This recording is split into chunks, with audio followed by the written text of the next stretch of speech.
Good morning विद्यार्थी मित्रों। So last लेक्चरनी अंदर આપણે દ્વિધ્રુવીય પ્રેરિત દ્વિધ્રુવીય બળ વિશે ચર્ચા કરી હતી, બરાબર। આજનો લેક્ચર આપણે લેવાના છીએ હાઇડ્રોજન બંધ ઉપર, બરાબર। ટોપિકનું નામ છે હાઇડ્રોજન બંધ।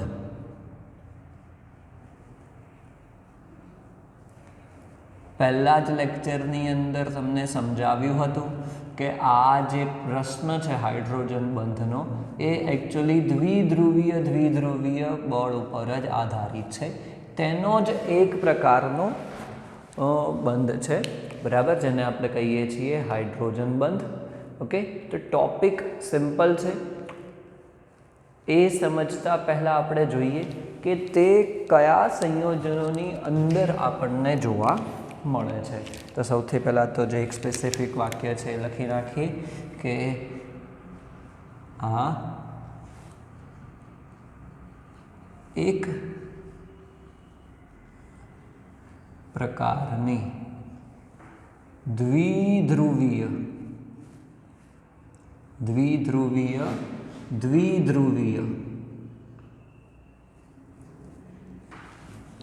પારસ્પરિક ક્રિયા છે।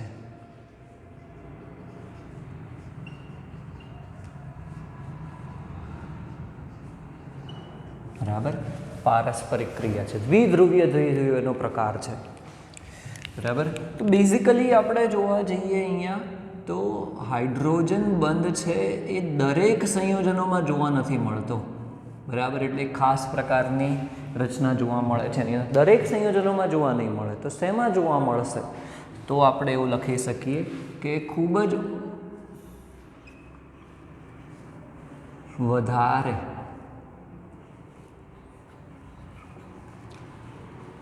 ધ્રુવીયતા ધરાવતા નાઇટ્રોજન હાઇડ્રોજન બંધ, ઓક્સિજન હાઇડ્રોજન, ક્લોરીનમાં પણ જોવા મળે છે થોડાક અંશે ક્લોરીન હાઇડ્રોજન અને ફ્લોરીન હાઇડ્રોજન બંધ ધરાવતા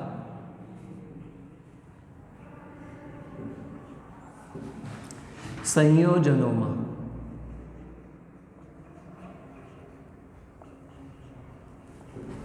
જોવા મળે છે। તો નામ ઉપરથી તમને એટલો આઈડિયા તો આવવો જોઈએ કે હાઇડ્રોજન બંધ નામ છે એનો મતલબ કે સંયોજનમાં ક્યાંક હાઇડ્રોજન તો હશે જ, બરાબર। તો અહીંયા વાત છે ખૂબ જ વધારે ધ્રુવીયતા ધરાવતા, એટલે કે જેની વિદ્યુત ઋણતાનો તફાવત ખૂબ જ વધારે થાય છે। સંયોજનની અંદર બે પરમાણુઓની વિદ્યુત ઋણતાનો તફાવત વધારે થાય એવા સંયોજનોમાં, અને એમાં પણ બીજું શું હોવું જોઈએ? હાઇડ્રોજન તો હોવો જ જોઈએ, બરાબર। તો યાદ કરો આપણો વિદ્યુત ઋણતાનો ટોપિક કે આવર્ત કોષ્ટકમાં આપણે ડાબીથી જમણી બાજુ તરફ જતા હતા તો વિદ્યુત ઋણતા વધતી હતી। આપણને ખબર છે કે 17મા સમૂહના તત્વોની વિદ્યુત ઋણતા સૌથી વધારે હોય છે, એમાં પણ સૌથી વધારે ફ્લોરિનની હોય છે, પછી ઓક્સિજન 16મો સમૂહ લઈ શકીએ, પછી ક્લોરીન, નાઇટ્રોજન, આ તત્વોની વિદ્યુત ઋણતા ખૂબ જ વધારે છે જો આવર્ત કોષ્ટકમાં વાત કરીએ તો। હવે જો એ તત્વો સાથે હાઇડ્રોજન જોડાયેલો હોય, બરાબર, તો એ વખતે ધ્રુવીય બંધની પ્રબળતા વધારે હોય છે, ત્યારે આપણને કંઈક હાઇડ્રોજન બંધની રચના જોવા મળે છે। આપણે જોઈએ એ એક્ઝામ્પલમાં કે દાખલા તરીકે આપણે લઈએ છીએ હાઇડ્રોજન ફ્લોરાઇડ, એટલે કે HF, બરાબર। તો ચલો આપણને ખબર છે કે હાઇડ્રોજન ફ્લોરાઇડમાં ઇલેક્ટ્રોન તે ફ્લોરિન બાજુ આકર્ષાયેલા હશે,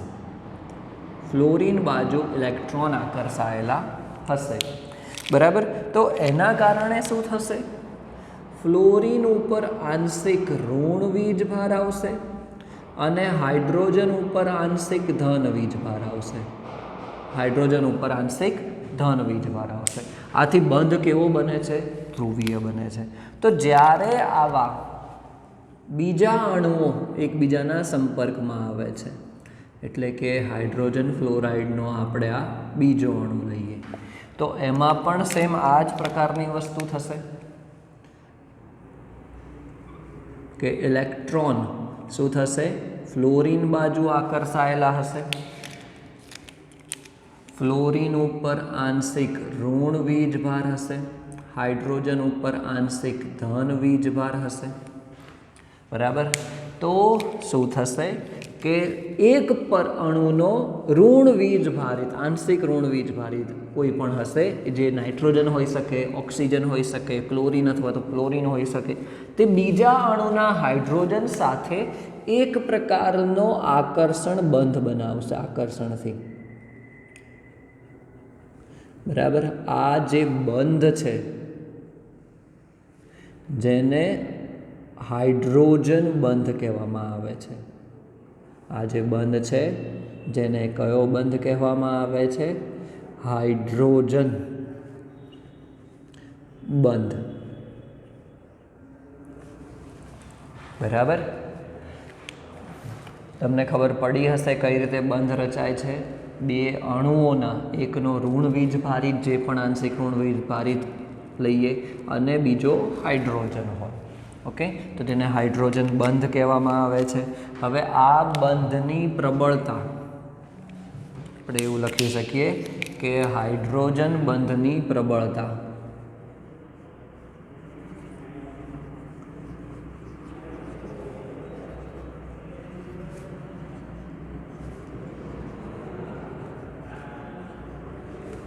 દસથી લઈને 100 કિલો જૂલ પર મોલ જેટલી હોય છે એટલે એકચ્યુઅલી ખૂબ જ વધારે થઈ 10થી લઈને 100 કિલો જૂલ પ્રતિ મોલ આ ઉર્જાનું મૂલ્ય ઓછું કહેવાય નહીં તો શું થઈ શકે કે જેની અંદર આ હાઇડ્રોજન બંધ રચાય છે એને એક એક્સ્ટ્રા પ્રકારનું એક આકર્ષણ બળ પોતાની બાજુ જકડી રાખવા માટે મળે છે બરાબર એનો મતલબ કે હાઇડ્રોજન બંધના કારણે એવું કહી શકીએ કે હાઇડ્રોજન બંધના કારણે અણુની અથવા તો એવું કહી શકીએ કારણે સંયોજન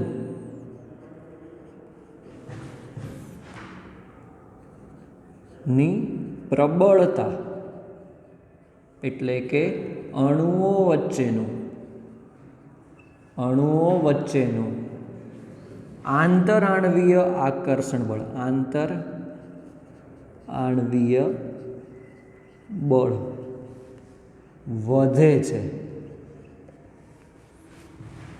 બરાબર તો આ જે પ્રકારનું જે બળ છે એ ખૂબ જ ઇમ્પોર્ટન્ટ છે એકચ્યુઅલી અંદર આપણે કાર્બનિક રસાયણની અંદર આપણે જોઈશું કે હાઇડ્રોજન બંધના કારણે તેના ગુણધર્મોમાં ઘણા બધા ફેરફાર જોવા મળે છે એ ઘણી બધી રીતે આગળ હોય છે બરાબર જનરલી આપણે જોઈશું કે જેમાં પણ હાઇડ્રોજન બંધ રચાતો હશે તેના ઉત્કલન બિંદુ સામાન્ય સંયોજન કરતાં વધારે હશે બરાબર કારણ કે તેની અણુઓ વચ્ચેની પ્રબળતા શું થાય છે તેના કારણે વધે છે એ જ ગુણધર્મ તેને બીજા બધા સંયોજનો કરતાં એક યુનિક બનાવે છે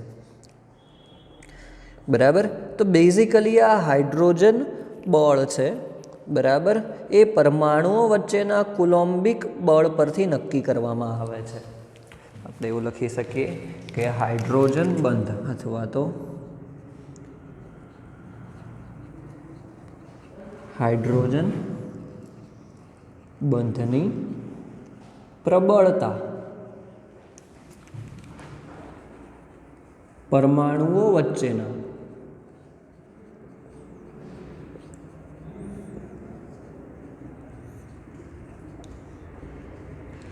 કુલોમ્બિક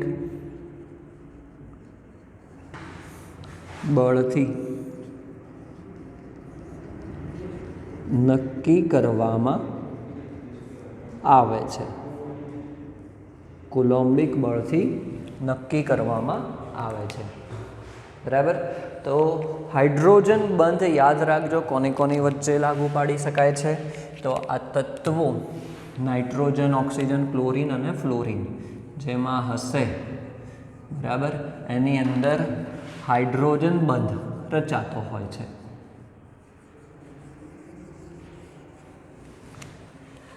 બરાબર. એકચ્યુઅલી હાઇડ્રોજન બંધ આકર્ષણ બળ છે એક પ્રકારનો, એ અહીંયા પૂરો થયો. આપણે એક પ્રકારનું અપાકર્ષણ બળ પણ જોઈશું કે આંતરાણવીય અપાકર્ષણ બળ. અત્યાર સુધી આપણે શું જોયું હતું? આંતરાણવીય આકર્ષણ બળ જોયું હતું. હવે આપણે જોવા જઈ રહ્યા છીએ આંતરાણવીય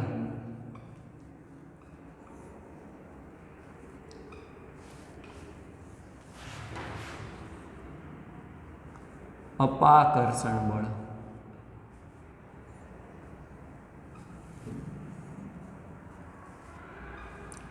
બરાબર.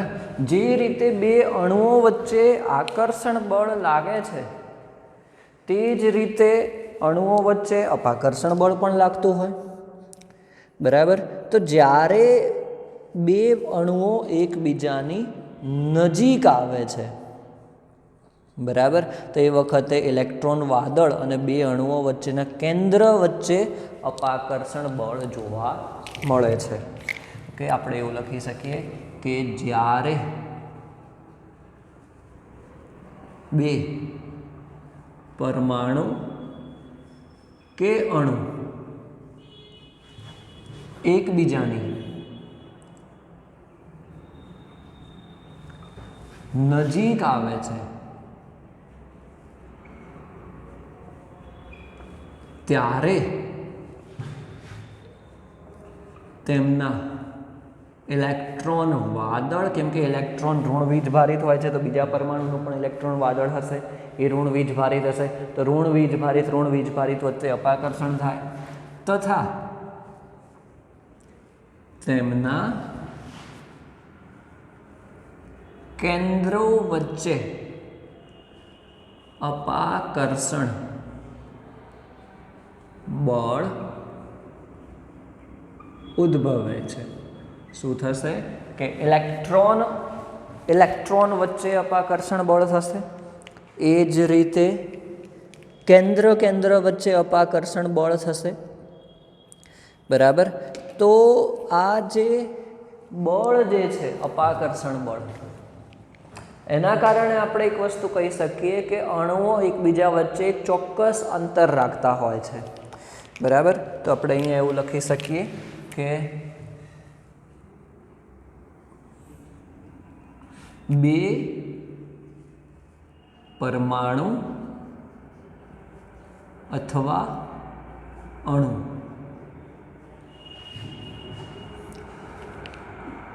તેમના વચ્ચે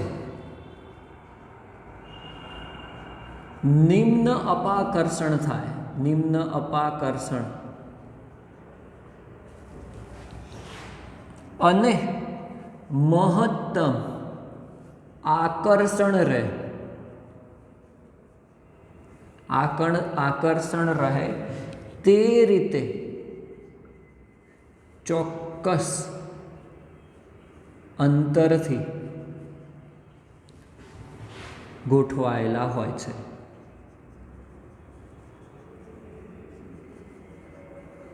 બરાબર. શું થશે કે બે અણુઓ એકબીજાની ચોટીને કેમ નથી હોતા? આકર્ષણ બળ હોય તો. બરાબર. તો એનું રીઝન છે અપાકર્ષણ બળ. તો ન્યૂનતમ અપાકર્ષણ બળ રહે અને મહત્તમ આકર્ષણ બળ રહે, એ રીતે બે અણુઓ એકબીજાથી નજીક ગોઠવાયેલા હોય છે. ધારો કે આપણે આ બે પરમાણુ લઈ લઈએ અથવા તો બે અણુ લઈ લઈએ, જો નજીક આવે છે તો અપાકર્ષણ બળની માત્રા વધી જાય છે અને આકર્ષણ બળની માત્રા ઘટી જાય છે. તો એ બંને વચ્ચેનું અંતર એક ફિક્સ રાખશે કે જેનાથી અપાકર્ષણ બળ ન્યૂનતમ રહે અને આકર્ષણ બળ મહત્તમ રહે, એટલું અંતર બંને વચ્ચે હશે. આથી જ આ જ રીઝન છે. બરાબર. આ જ કારણથી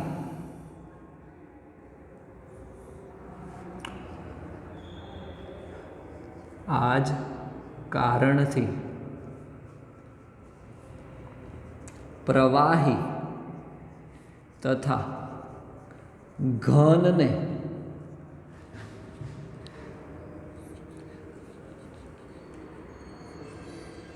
અથવા તો ઘન તે એક ચોક્કસ માપન પછી દબાવી શકાતા નથી. બરાબર, એને ચોક્કસ એક માપન પછી તેને દબાવી ના શકાય, તેને વચ્ચેનું આકર્ષણ બળ ઘટી જાય, અપાકર્ષણ બળ વધે. એટલે જો આપણે ઘનને આપણે પ્રેસ કરવા જઈશું તો એ પ્રેસ થશે નહીં. પ્રવાહીને પણ તમે જો ઘરે ટ્રાય કરી જોજો કે પાણીની બોટલ તમે લેજો, બરાબર, એને એકદમ કમ્પ્લીટ ભરી દેજો અને એને તમે દબાવવા ટ્રાય કરજો તો એને આપણે ચોક્કસ માત્રા પછી દબાવી શકશું નહીં, તો તે દબાણની અનુભવી કરી શકાતા નથી. એનું રીઝન આ જ છે કે તેમના વચ્ચે દબાણ જેમ આપણે વધારીશું તો અણુઓ એકબીજાની નજીક આવશે તો શું થશે? તેમના વચ્ચેનું અપાકર્ષણ બળ વધશે. અપાકર્ષણ બળ વધે તો એ સ્થાયી ના રહી શકે. આથી આપણે એને ચોક્કસ અંતરથી આપણે શું કરીએ છીએ? દબાવી શકતા નથી. તો આ શું થઈ ગયું? એક પ્રકારનું આંતરઆણવીય અપાકર્ષણ બળ થઈ ગયું. આંતરઆણવીય અપાકર્ષણ બળ. બરાબર. ચલો નેક્સ્ટ એક નાનો ટોપિક છે એ આપણે જોવા જઈ રહ્યા છીએ. નાનો પણ ઇમ્પોર્ટન્ટ ટોપિક છે. એ છે ઉષ્મીય ઉર્જા.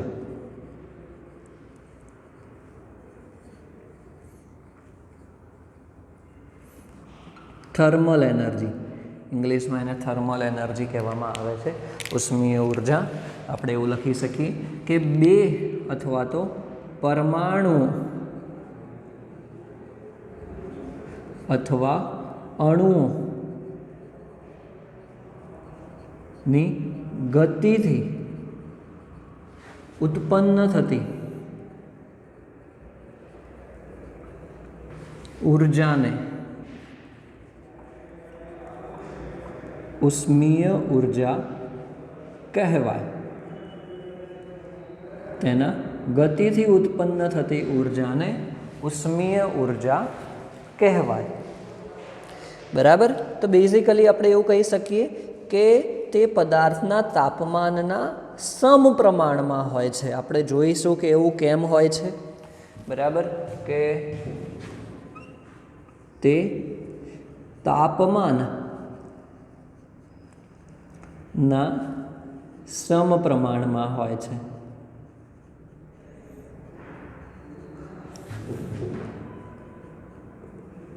અને આંતરાણવીય આકર્ષણ બળ, આંતરઆણવીય આકર્ષણ બળ ના વ્યસ્ત પ્રમાણમાં હોય છે.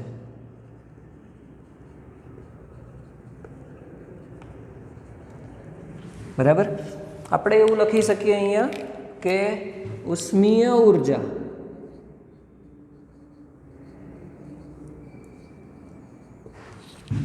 શું થાય?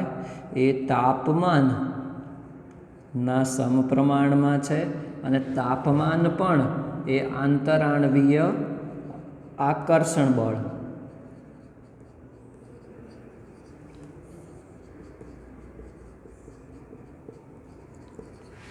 એના વ્યસ્ત પ્રમાણમાં હોય છે.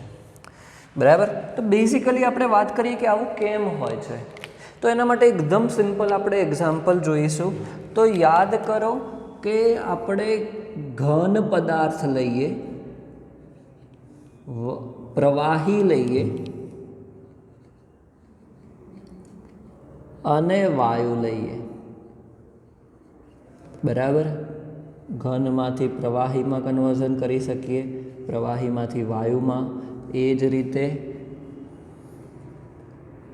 એનું ઉલટું પણ થઈ શકે છે. બરાબર.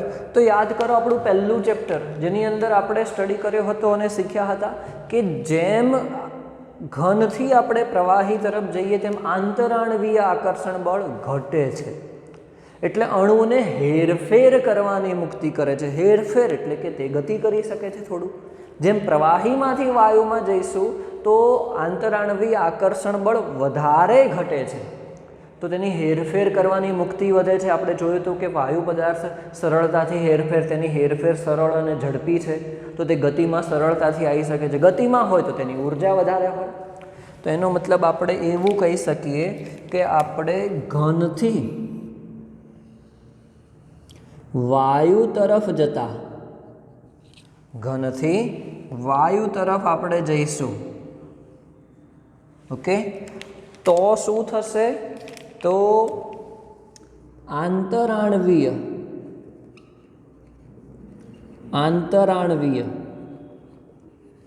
આકર્ષણ બળ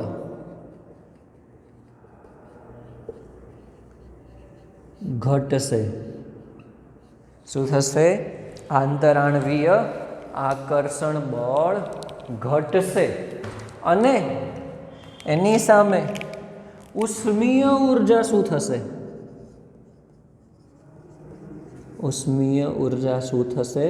વધશે. બરાબર. યાદ કરો, આપણે ભણી ચૂક્યા છે, ટોપિક સમજવા જેવો છે.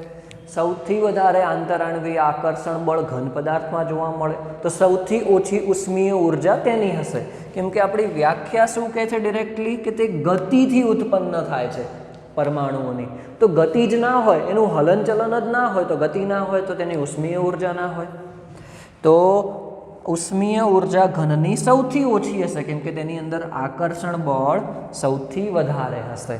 એ જ રીતે પ્રવાહીમાં એના કરતાં ઓછું આકર્ષણ બળ હશે તો તેની ઉર્જા વધશે. વાયુમાં સૌથી ઓછું આકર્ષણ બળ હોય છે તો તેની ઉષ્મીય ઉર્જા સૌથી વધારે હોય છે. બરાબર. તો ઉષ્મીય ઉર્જાનો ટોપિક છે, MCQમાં પૂછી શકાય એવો ટોપિક છે કે ઉષ્મીય ઉર્જા કોની વધારે હોય છે, કોની ઓછી હોય છે. તો આ વસ્તુ ખાસ યાદ રાખજો. એકદમ સિમ્પલ ટોપિક છે પણ સમજવા જેવો ટોપિક છે કે ઉષ્મીય ઉર્જા, તાપમાન અને આંતરાણવીય આકર્ષણ બળ. બરાબર. તો ટોપિક સિમ્પલ છે. તો ઉષ્મીય ઉર્જા આપણે આ ટોપિક સુધી રાખીએ છીએ આજના લેક્ચરમાં. નેક્સ્ટ લેક્ચરમાં આગળ આપણે થિયરિટિકલ અભ્યાસ કરીશું.